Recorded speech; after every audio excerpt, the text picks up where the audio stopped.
Hola, gente que me está viendo y amigos que están aquí al lado. Yo les voy a dar un pequeño documental sobre qué fue lo que pasó en la Revolución Francesa, sus acontecimientos y sus causas. Me llamo André González González y estoy en el grupo de cómputo de segundo semestre 224. Así que, bueno, empecemos hablando sobre qué fue la Revolución Francesa. La Revolución Francesa fue un conflicto social y político, con diversos periodos de violencia, que convulsionó a Francia y por extensión de sus implicaciones a otras naciones de Europa que enfrentaban a partidarios y opositores del sistema conocido como el Antiguo Régimen. Se inició con la autoproclamación del Tercer Estado como Asamblea Nacional en 1789 y finalizó con el golpe de Estado de Napoleón Bonaparte en 1799.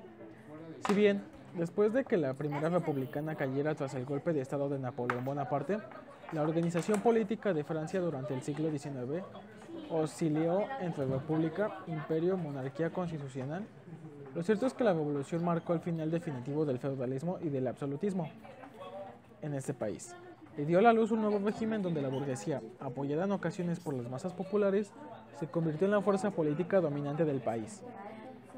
La revolución socavó las bases del sistema monárquico como tal, más allá de sus estertores, en la medida en lo que lo derrocó con un discurso e iniciativas capaces de volverlo ilegítimo.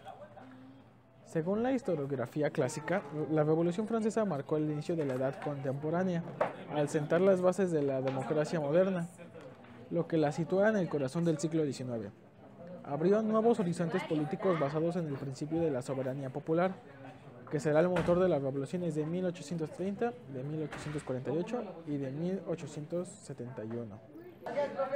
Algunas de las causas que ocasionaron este conflicto fueron un régimen monárquico que sucumbía ante su propia rigidez en el contexto de un mundo cambiante y que, tras varios intentos de adoptar medidas destinadas a atajar las crisis políticas y económicas, capituló ante la violencia reacción de la nobleza. Otra causa puede ser que fue una aristocracia aferrada a sus privilegios feudales, que bloqueó todas las reformas estructurales que se intentaron implantar desde la corte. También dentro de las causas se pueden mencionar la expansión de las nuevas ideas ilustradas, la regresión económica y las crisis agrícolas clínicas, agravados por las malas cosechas en los años que precedieron a la revolución. Uno de los acontecimientos más importantes en esta guerra fue la toma de la Bastilla, que fue el 11 de julio de 1789. Gran parte del pueblo de París interpretó esta medida como un autogolpe de realeza y se lanzó a la calle en abierta rebelión. Algunos de los militares se mantuvieron neutrales, pero otros se unieron al pueblo. El 14 de julio, el pueblo de París respaldó en las calles a sus representantes y, ante el temor de las tropas reales los detuvieron, asaltaron la fortaleza de la Bastilla, símbolo de absolutismo monárquico, pero también punto estratégico del plan de represión de Luis XVI, pues sus cañones apuntaban a los barrios obreros. Tras 4 horas de combate, los insurgentes tomaron la prisión, matando a su gobernador, el marqués Bernard de Launay. Si bien solo 4 presos fueron liberados, la Bastilla se convirtió en un potente símbolo de todo lo que resultaba despreciable en el antiguo régimen. Retomando el ayuntamiento, la multitud acusó al alcalde, Jacques de Flesselles, de traición, quien recibió un balazo que lo mató.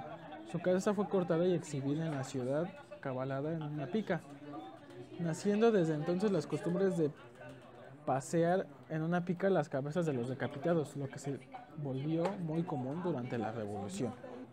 La Revolución se enfrentó con la Iglesia Católica, que pasó a depender del Estado. En 1790 se eliminó la autoridad de la Iglesia de imponer impuestos sobre las cosechas. Se eliminaron también los privilegios del clero y se confiscaron sus bienes. Bajo el antiguo régimen, la Iglesia era el mayor terrateniente del país. Más tarde se promulgó una legislación que convirtió al clero en empleados del Estado. Estos fueron unos años de dura represión para el clero, siendo comunes la prisión y masacre de sacerdotes en toda Francia. El Concordato de 1801 entre la Asamblea y la Iglesia finalizó este proceso y establecieron normas de convivencia que se mantuvieron vigentes hasta el 11 de diciembre de 1905, cuando la Tercera Republicana sentenció la separación definitiva entre la Iglesia y el Estado. El viejo calendario gregoriano, propio de la religión católica, fue anulado por Villehardouin en favor de un calendario republicano y una nueva era que estableciera como primer día el 22 de septiembre de 1792. Ahora pasaremos a hablar sobre qué es lo que representan los colores de la bandera y sus símbolos. Los tres colores, azul, blanco y rojo, eran ya frecuentes en diversos pabellones, uniformes y banderas de Francia antes del siglo XVII. El azul y el rojo eran los colores de la Villa de París desde el siglo XIV, y el blanco era en aquella época el color del Reino de Francia y por extensión de la monarquía borbónica. Cuando Luis XVI visitó a la recién creada Guardia Nacional en el Ayuntamiento de París del 17 de julio de 1790, aparece por primera vez la escarapela tricolor, ofreciendo al rey por el comandante de la Guardia, el Marqués de Lafayette. Unía la escaraleta de la Guardia Nacional que llevaba los colores de la capital con el color blanco del reino. No fue sin embargo hasta el 20 de marzo de 1790 que la Asamblea Nacional mencionó en un decreto los tres colores como colores de la nación: azul, rojo y blanco. Pero la escarapela no era un símbolo nacional y el primer emblema nacional como tal fue bandera diseñada para que la popa de los buques de guerra, adoptada por decreto de la Asamblea Nacional el 24 de octubre de 1790, constaba de una pequeña bandeja roja, azul, blanca, en la esquina superior izquierda de una bandera blanca. Esta bandera fue modificada posteriormente por la Convención Republicana el 15 de febrero de 1794, a petición de los marineros de la Marina Nacional que exigieron que se redujera la predominancia del blanco que simbolizaba todavía la monarquía. La bandera adoptó entonces su diseño definitivo y su cambio en el orden de los colores para colocar el azul cerca del mástil y el rojo al viento por motivos cromáticos, según los consejos del pintor Louis David. Otro símbolo de la Revolución Francesa es el gorro frigo, llevado en particular por los sans-culottes. Aparece también en los escudos nacionales de Francia, Haití, Cuba, El Salvador, Nicaragua, etc. Uno de los acontecimientos con mayor alcance histórico de la Revolución fue la Declaración de los Derechos del Hombre y del Ciudadano. En su doble vertiente moral, condicionada la aparición de un nuevo modelo de Estado, el de los ciudadanos, el Estado de Derecho, democrático y nacional. Aunque la primera vez que se proclamaron solamente los derechos del hombre fue en los Estados Unidos.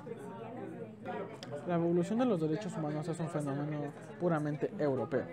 Será la Declaración de Derechos Humanos y del Ciudadano francesa en 1789 la que sirva de base e inspiración a todas las declaraciones tanto del siglo XIX como del siglo XX. Obviamente la mujer aquí también tuvo que ver mucho en la Revolución Francesa, pero después de que Napoleón Bonaparte llegara al poder, el Código Napoleón, aprobado en 1804, consagró la derrota femenina en la lucha por la igualdad, la libertad y la fraternidad que la revolución significó para los varones. Esto significa que la mujer volvió a ser un centro nada más como de entretenimiento o ese tipo de cosas. Por hoy dejaremos este pequeño documental hasta aquí. Se me hace muy interesante todos los acontecimientos que pasaron y por qué pasaron principalmente. Así que nos vemos hasta el próximo video. Chao.